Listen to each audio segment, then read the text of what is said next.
हम लोग को पढ़ना है कोटि एवं कोटिमान, है ना। कोटि एवं कोटिमान क्या होता है? किसी भी भौतिक राशि का परिमाण को सुगमता से दर्शाने की संक्रिया को हम कोटि एवं कोटिमान कहते हैं। आप लोग लिखते चलिए मेरे साथ साथ, ठीक है ना। किसी भौतिक राशि का परिमाण को किसी भी भौतिक राशि का परिमाण को दर्शाने को सुगमता से दर्शाने की संक्रिया को हम कोटि और कोटिमान कहते हैं। माना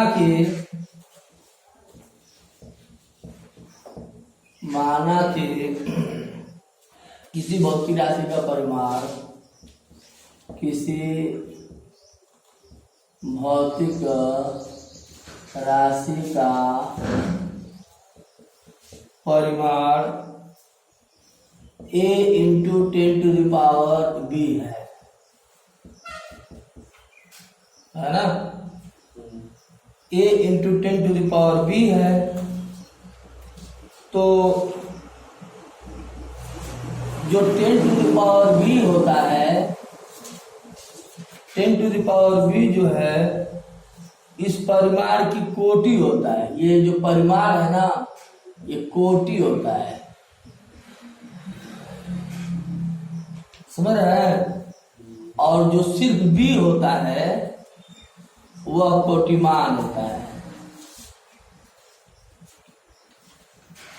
समझना की बात।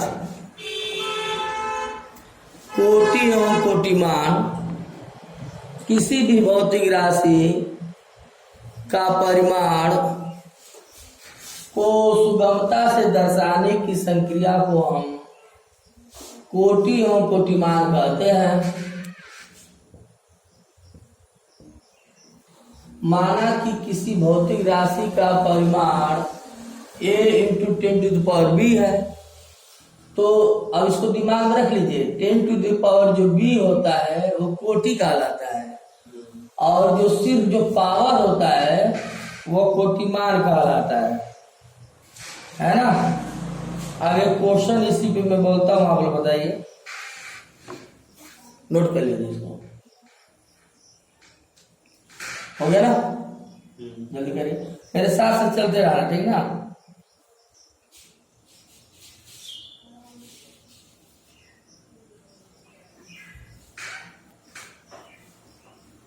क्वेश्चन लिखिए। पृथ्वी की त्रिज्या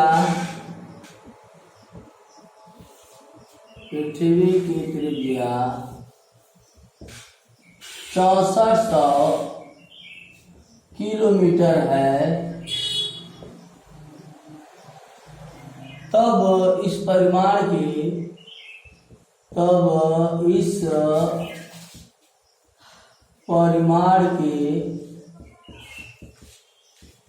कोटि एवं कोटिमान बताइए क्या होगा। कोटिमान क्या होगा? पृथ्वी की त्रिज्या 6400 किलोमीटर है। तब इस परिमाण की कोटि और कोटिमान क्या होगा बताइए। कोटि होगा। नहीं जानते हैं इसको। सबसे पहले क्या करेंगे, दो बात मैं आपको नहीं बताया हूँ, पहले दो बात जान लीजिए। ये एक सार्थक अंक के बारे में, और सार्थक अंक और वैज्ञानिक पद्धति में किसी परिमाण को कैसे लिखते हैं। तो वैज्ञानिक पद्धति में कैसे लिखते हैं, 6400 को वैज्ञानिक पद्धति में कैसे लिखते हैं। देखिए 6400 है ना, तो जो वैज्ञानिक पद्धति में किसी परिमाण को लिखना है तो जितने अंक होते हैं 22 एक अंक पे दशमलव होना चाहिए। तो ये 6400 है। तो अब देखिए 1 2 3, अगर आप 1000 से भाग कर देंगे तो दशमलव जो 22 एक अंक लग जाएगा। तो 1000 से मैंने भाग कर दिया और 1000 से हमने पूरा कर दिया। मान लो कोई अंतर नहीं हुआ, लेकिन इससे लाभ क्या मिला कि ये जो अंक है, अब बाएं से एक अंक पे दशमलव लग जाएगा। बाएं से एक अंक पे दशमलव लगा देंगे तो उसी को हम लोग जो है वैज्ञानिक पद्धति बोलते हैं। तो 2 जीरो से 2 जीरो घटा दीजिए, कितना बचा? 64। 6.4। हाँ 64 है तो 6.4 हो जाएगा, और ये कितना हो जाएगा? 10 के पावर 3 हो जाएगा, है ना। तो अब यहाँ पे जो है ये जो ये ए था ना, ये बी था, तो ए का मान जो है ये इसका जो देख रहे का मान 3.16 से अधिक है। ध्यान दीजिएगा, अगर ये 3.16 से अधिक रहता है, समझ रहे हैं, तो इसको हम लोग ये जो है अब 3.6 से जब अधिक रहेगा तब 3.16 को हम लोग 10 मान लेंगे। ये बात है। अब आइए हम लोग बात करते हैं, तब अब हम लोगों को क्या ज्ञात करना है? कोटि एवं कोटिमान। कोटि एवं कोटिमान, तो जो ए होता था, इसके पहले जो मैं ए बताया हूँ वो ए क्या होता है? कोटिमान कहते हैं ना। बी को कहते हैं कोटि, ए को कोटि कहते हैं, बी को कोटि कहते हैं। तो लिखे इसके पहले मैं क्या लिखाया था? 10 A into 10 to the power B था ना, ये कोटिमान है। हाँ? तो ये क्या हो जाएगा? अब कोटि लिखे थे पूरा 10 टू द पावर बी को कोटि लिखे, 10 टू द पावर बी को कोटि लिखे थे, ऊपर को बी वाला बी को कोटिमान लिखे थे, यही ना। तो अब यहाँ पे जो है अब ये 10 हो जाएगा ना। अरे ये 6.4 जो देख रहे हैं, 6.4 मतलब ये जो मान ए का मान समझ लीजिए, मतलब ये ए है, ए का मान 3.16 से अधिक रहता है, तो उसको हम लोग 10 मान लेते हैं। तो क्या हो जाएगा? 10 इंटू 10 के पावर 3 हो जाएगा। तो फुल एंड फाइनल 10 के पावर कितना हो जाएगा? 4 हो जाएगा, ठीक है ना। तो कोटिमान कितना हो जाएगा? 4। कोटिमान 4, और कोटि कितना हो जाएगा? 10 + 6, 10 की पावर, हाँ 10 की पावर 4। जो सिर्फ पावर होता है, दिमाग में बैठा लीजिए, जो पावर होता है वो कोटिमान होता है, और जो 10 टू द पावर होता है वो कोटि होता है। सही ना। ये थोड़ा सा कंफ्यूज होने की बात इसमें ज्यादा रहता है, इसलिए इसको दिमाग में फिट कर लीजिए अच्छे से, ठीक है ना।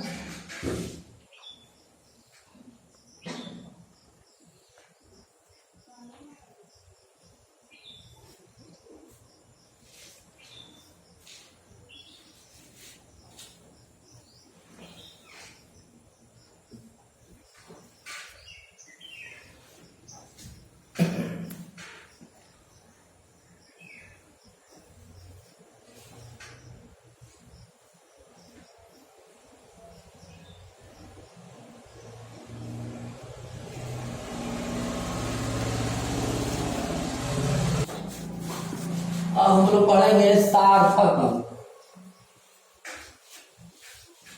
एक बात तो हम लोग सीख लिए, दूसरी बात फिर सीखने जा रहे हैं, सार्थक अंक। सार्थक अंक अब हम लोगों को ज्ञात करना है।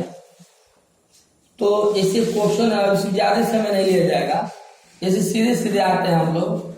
इसे अब पूछा जाए एग्जाम्पल में 50.002 में कुल कितने सार्थक अंक है? बताइए,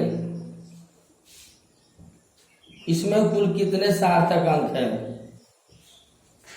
देखिए, ये दशमलव जो है पॉइंट, उसके लेफ्ट में अगर कोई अंक रहता है ना, तो लेफ्ट में मतलब 0 रहता है, मतलब पहले चलिए पहले अंक होता है, तो उसको पूरे सभी अंकों को हम लोग सार्थक अंकों में गिनेंगे। गिनिए 1 2 3 4 5, कुल सार्थक अंक कितना हो जाएंगे? कुल सार्थक अंक 5 होगा। अगर दूसरा क्वेश्चन इसी पूछ दिया जाए 0.00, पहले ऐसे पूछ दिया जाए, अब इसमें कुल कितने सार्थक अंक होंगे? इसमें कुल सार्थक अंक 3 होंगे, है ना। और इसमें पूछ दिया जाए 0.0728 में कुल कितने सार्थक अंक होंगे? बोलिए।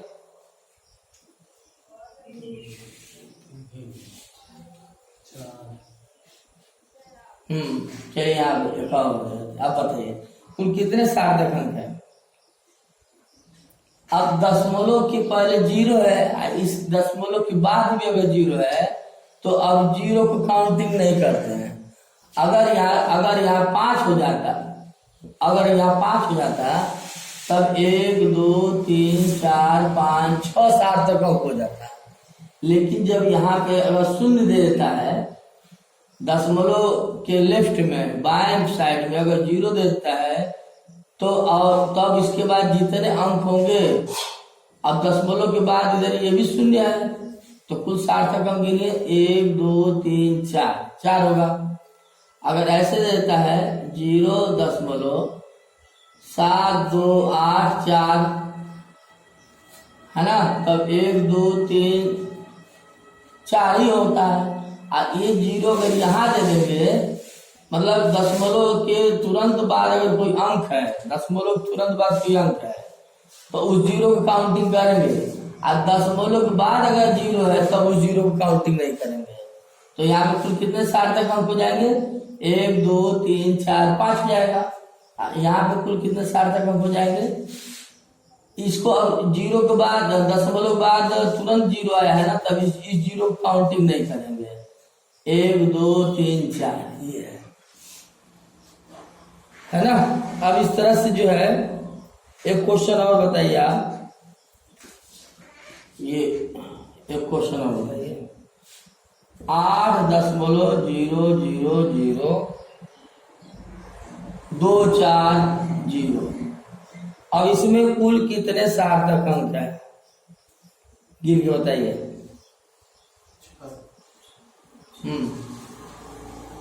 1 2 3 4 5 6। अब देखिए इस 0 को क्यों काउंटिंग किया है? क्योंकि दशमलव के पहले अंक है। तब अगर यहाँ ऐसे होता तब सार्थक अंक 1 2 3 नहीं हो जाता। अब समझ में आ गया होगा। अब इसके कुल कितने सार्थक अंक हो जाएंगे? अब इस दशमलव के पहले अगर अंक है तो अब इसको काउंटिंग कर लीजिए, 1 2 3 4 5 6 हो जाएगा, है ना। अब बताइए, अब एक क्वेश्चन उसमें सार्थक अंक भी पूछ दे रहा है और कोटि और कोटिमान भी पूछ दे रहा है, ठीक ना। चलिए 7.450 10⁵ अब यहाँ पे 3 क्वेश्चन का जवाब देना है। पहला क्वेश्चन है सार्थक अंक, दूसरा क्वेश्चन है कोटिमान, तीसरा क्वेश्चन है कोटि। तीनों क्वेश्चन का जवाब दीजिए।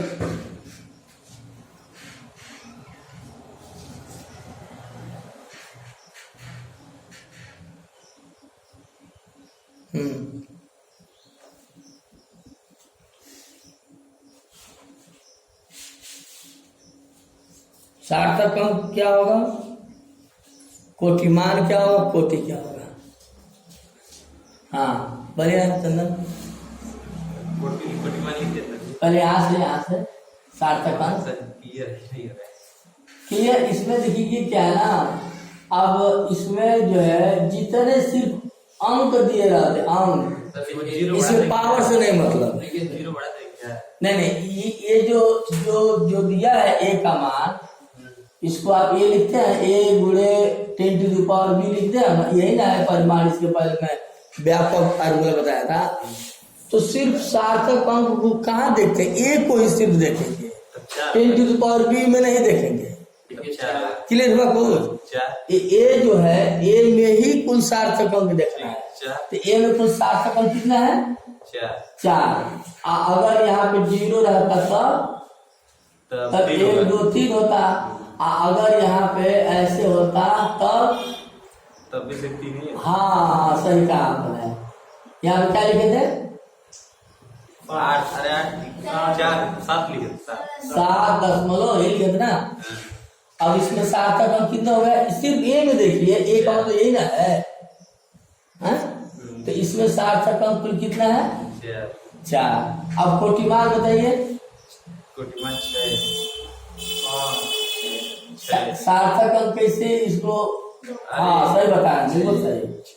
6 क्योंकि ये 3.16 से अधिक है। तो जब 3.16 से अधिक रहेगा तो इसको हम 10 मान लेंगे। क्यों अजी? ये 3.16 से ए का मान जो है 3.16 से अधिक रहता है, तो इसको हम लोग 10 मान लेंगे। तो ये 10 टू द पावर 6 हो जाएगा। तो कोटिमान क्या हो जाएगा? 10 टू द पावर 6। अच्छा, हाँ, सिर्फ 6 हो जाएगा। अब कोटि कितना हो जाएगा? 10। देखिए, यही जो है डबल मान होने के चांसेस हैं। कोटि मान जो होता है सिर्फ पावर होता है, और कोटि जो होता है 10 टू द पावर पूरा होता है। अगर ए का मान 3.16 से अधिक रहेगा तो अब इसको आप 10 मान करके इसमें पावर में जोड़ देंगे तो 10, और 10 पावर 5 तो 10 पावर 6 हो जाएगा। ठीक है ना? नोट कर लीजिए। अब आपको बताते हैं, ये 3 पॉइंट तीसरा नंबर में हम ला चुके हैं। मापन में तीसरा पॉइंट, आज के एपिसोड का तीसरा पॉइंट है ये। इसे स्केल से मापते हैं कोई दूरी। स्केल देखे हैं ना आप लोग? स्केल तो उसमें कितने पैमाने होते हैं? 1 2 3 4 5 6 7 8 9 10। फिर 1 2 3 4 5 6 7 8 9 10। 1 सेंटीमीटर, 2 सेंटीमीटर, इस तरह से होता है ना। तो यानी 10 मिलीमीटर बराबर क्या होता है? 1 सेंटीमीटर होता है। तो अब अगर कहा जाए कि 1 मिलीमीटर है, जो छोटा सा जो खाना है 1 मिलीमीटर का है, तो 1 मिलीमीटर से कम डिस्टेंस स्केल से माप लेंगे आप? नहीं ना। तो यानी 1 मिलीमीटर में कितना सेंटीमीटर होता है? जब गुणा इधर का भाग हो जाएगा तो 1 मिलीमीटर में हो जाएगा 10.1, 10 भाग कर देंगे 10.1 सेंटीमीटर हो जाएगा। मतलब कहने मतलब ये कि एक स्केल का जो त्रुटि होता है, त्रुटि मतलब इरर, कितना इरर होता है? 0.1 सेंटीमीटर का। मतलब स्केल से जब मापेंगे तब ये स्केल, मतलब कोई डिस्टेंस अगर स्केल से मापते हैं तो उसमें जो है 1 मिलीमीटर में सीधे सीधे 10.1 सेंटीमीटर का इरर होता है। यानी सीधे सीधे आप ये कह दीजिए कि स्केल से मापते हैं कोई डिस्टेंस तो 10.1 सेंटीमीटर का त्रुटि होता है। अब इससे कम डिस्टेंस अगर मापना है, ये पहला पॉइंट है। सेकेंड पॉइंट बताने जा रहे हैं, इस स्केल के बाद आता है स्क्रू गेज। स्क्रू गेज जो इससे कम डिस्टेंस को मेजर कर लेता है। स्क्रू गेज, स्क्रू गेज नहीं, वर्नियर कैलिपर्स आता है। वर्नियर कैलिपर्स, वर्नियर कैलिपर्स में क्या होता है कि उसमें 100 मिलीमीटर में 1 सेंटीमीटर होता है। अब जैसे यहाँ पे 10 मिलीमीटर में 1 सेंटीमीटर हुआ है ना, ये उसमें क्या होता है, इससे और बहुत बारीक बारीक खाना होता है। तो इस वर्नियर कैलिपर से कोई डिस्टेंस अगर मेजर करते हैं तो 1 मिलीमीटर में आप उसमें 100 से डिवाइड कर देंगे तो 0.01, यानी सीधे सीधे आप ये कह सकते हैं कि वर्नियर कैलिपर्स का जो त्रुटि होता है अल्पतमांक होता है। अल्पतमांक का मतलब ये हुआ, लिस्ट काउंट का मतलब ये हुआ कि मतलब वह कम से कम दूरी को जो है माप कर सकता है, यानी 0.01 सेंटीमीटर से कम दूरी नहीं माप सकता है। जो वर्नियर कैलिपर्स है का लिस्ट काउंट कितना होता है, वर्नियर कैलिपर्स का लिस्ट काउंट अल्पतमांक 0.01 सेंटीमीटर होता है, ठीक है ना, अर्थात 0.01 सेंटीमीटर का त्रुटि होता है। इसके बाद थर्ड पॉइंट पे हम लोग आ गए हैं। Third point screw gauge. Screw gauge क्या है, स्क्रू गेज में क्या होता है, 1000 मिलीमीटर बराबर 1 सेंटीमीटर होता है। मतलब अब और इससे बहुत बारीक बारीक खाना होगा, 1000 खाना रहेगा। तो अब इससे मापन करेंगे 1 मिलीमीटर बराबर हो जाएगा 0.001 सेंटीमीटर, यानी स्क्रू गेज का लिस्ट काउंट कितना होता है 0.001 सेंटीमीटर, यानी इतना एरर होता है। अगर आप स्क्रू गेज से मापेंगे तो 0.001 सेंटीमीटर का त्रुटि होता है। मतलब ये नगण्य त्रुटि है ना, मतलब इतना जो है इससे मापना जो है सही होता है, बहुत कम त्रुटियां इससे आती है, ठीक है ना। तो दूसरी बात यहाँ पे और इम्पोर्टेंट पॉइंट है, चौथी पॉइंट हम लोग आ गए। अब थोड़ा इसका एक एग्जाम्पल देख लीजिए, क्यों बताया गया है, मतलब इसका एग्जाम्पल क्या है। जैसे कोई डिस्टेंस है, यहाँ से ए से लेकर बी तक कोई डिस्टेंस है, और यह डिस्टेंस है मान लेते हैं कि 16.6 सेंटीमीटर की डिस्टेंस है ना, 16.6 सेंटीमीटर का डिस्टेंस है। तो जब स्केल से मतलब माप रहे हैं, स्केल से ऐसे माप रहे हैं इंच से ऐसे, तो ये तो वास्तविक मान है, वास्तविक मान है, ये वास्तविक मान है, एक्यूरेट मान। ए से लेकर बी तक जो डिस्टेंस है 16.6 सेंटीमीटर का है। और जब मापते हैं, जब वो क्या कहते हैं उसको मापते हैं तो परिकलन करते हैं। परिकलन करने पर जो ये आपको बताया है कि 1 2 3 4 5 6 7 8 9 10 1 सेंटीमीटर हो गया। तो जब आप मापते हैं स्केल से तो 16 मान लेते हैं कि 5 आ गया। देखिए ये 1 2 3 4 5 और ये 6 है, तो 5 और 6 के बीच में वो आ गया। तो उसको ना आप 5 कह पाएंगे ना उसको आप 6 कह पाएंगे। तो 16.5 कहते हैं तो त्रुटि कितना गया, त्रुटि अब इसमें से इसको घटा देंगे तो 0.1 सेंटीमीटर का त्रुटि आ गया। मतलब ये कि जब स्केल से जब मापेंगे तो 0.1 ही सेंटीमीटर का त्रुटि आता है, और जब आप इसको वर्नियर कैलिपर से मापेंगे तो 0.01 सेंटीमीटर की त्रुटि आएगा, और जब इसको गेज से मापेंगे तो 0.001 सेंटीमीटर की त्रुटि आता है ना।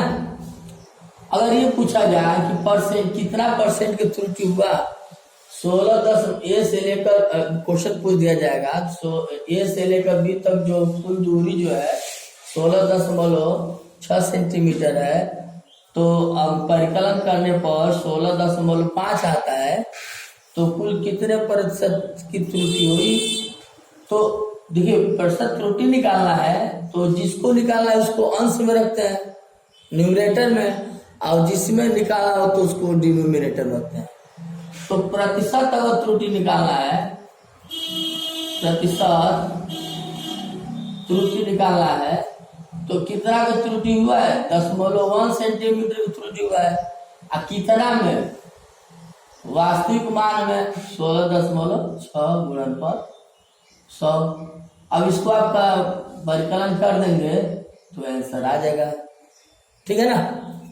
तो जो अभी भी मैं त्रुटि बताया हूँ स्केल का, वर्नियर कैलिपर्स का, स्क्रू गेज का, और उससे रिलेटेड एक क्वेश्चन मैं आपको बता दिया हूँ कि इस तरह से रिलेटेड भी क्वेश्चन कंपटीशन में आ सकता है।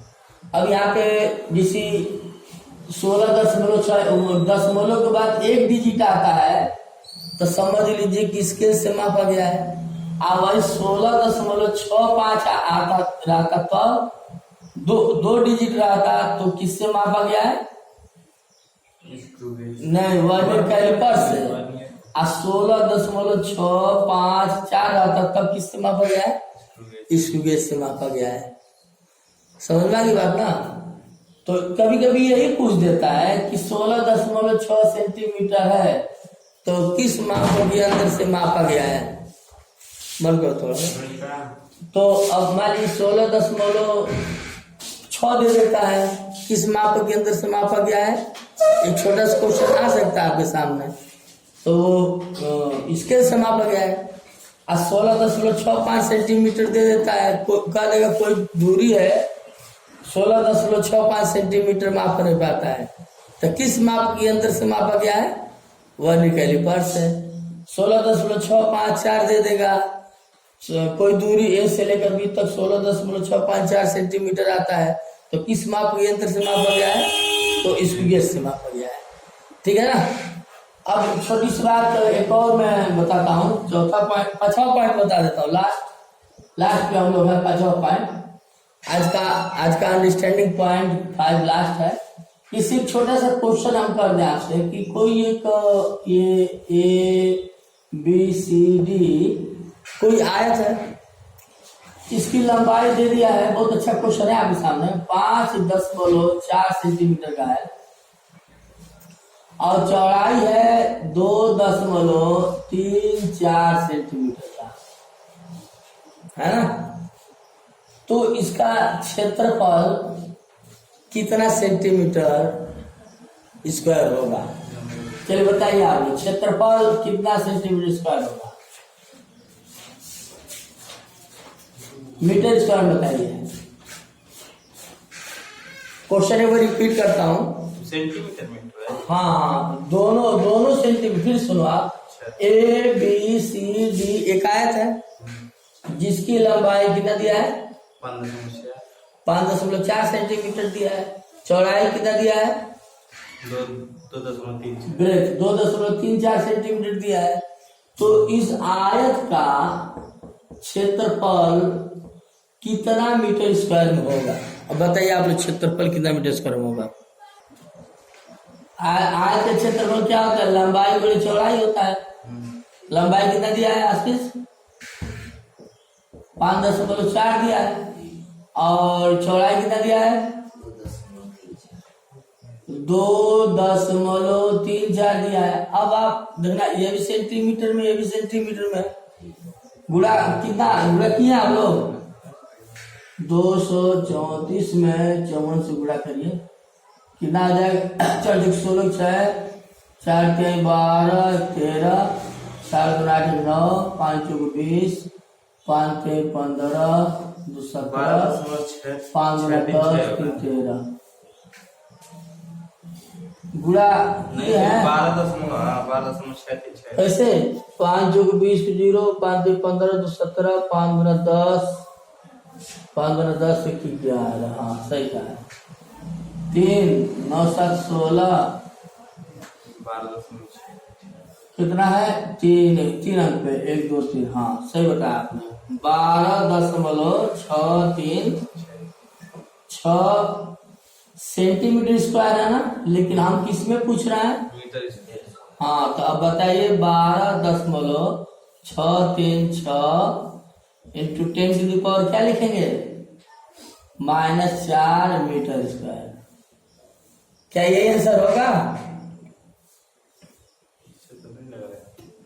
मतलब आपने सेंटीमीटर स्क्वायर को मीटर स्क्वायर में बदल दिया है। 10⁻2 से भाग करेंगे या फिर वर्ग करेंगे तो 10⁻4 हो जाएगा।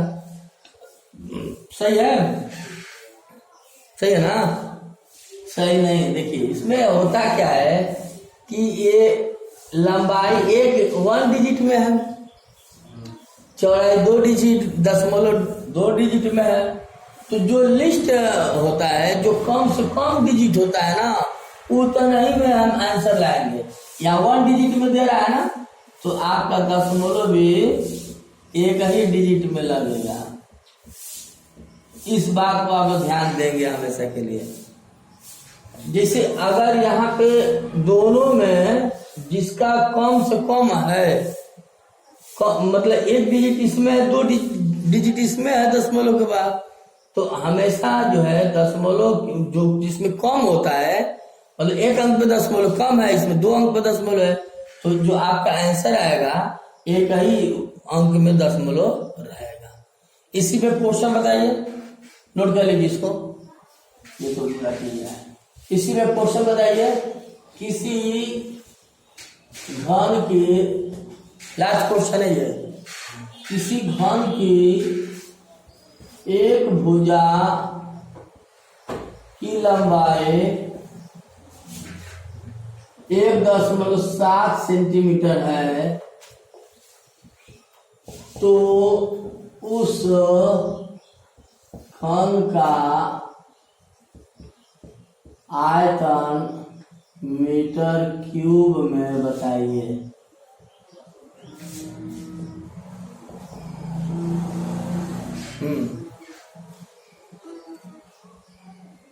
बताइए आपको।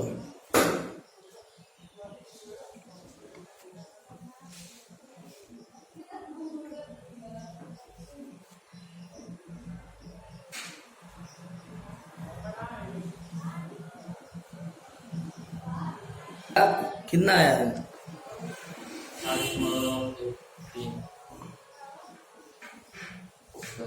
कितना आया है?